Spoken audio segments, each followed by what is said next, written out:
Hello, welcome to unstoppable 75 day series of tax Infotaria. आज हम बात करेंगे GST on renting of residential property. अगर आप अपनी रेजिडेंशियल प्रॉपर्टी किसी कमर्शियल पर्पसेस के लिए रेंट पे दे रहे हो तो उस पे तो फॉरवर्ड चार्ज अप्लाई हो जाएगा और सारी की सारी provisions renting of commercial property वाली एज इट इज अप्लाई हो जाएंगी।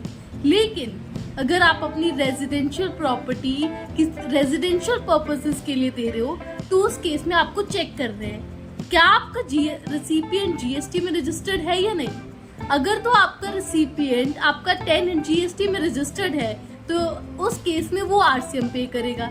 लेकिन अगर आपका टेनेंट जीएसटी में रजिस्टर्ड ही नहीं है तो उस केस में जीएसटी लगेगा ही नहीं। अब मान लो मैं एक सोल प्रोप्राइटर हूँ और मैं रेजिडेंशियल हाउस अपने पर्सनल पर्पस के लिए रेंट पे ले रही हूँ, तो क्या उस केस में मुझे आरसीएम देना पड़ेगा?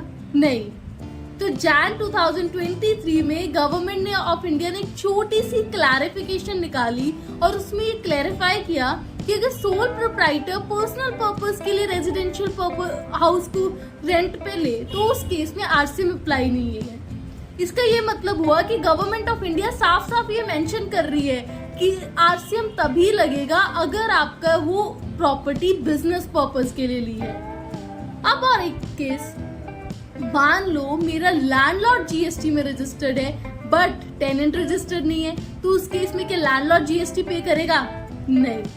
रेंटिंग ऑफ रेजिडेंशियल प्रॉपर्टी के केस में अगर जीएसटी पे होगा तो सिर्फ आरसीएम पे होगा। अगर लैंडलॉर्ड जीएसटी में रजिस्टर्ड भी है ना तो भी कोई फर्क नहीं पड़ता और जीएसटी अप्लाई नहीं होगा। So this is for today's video. Do like, share, comment. Thank you.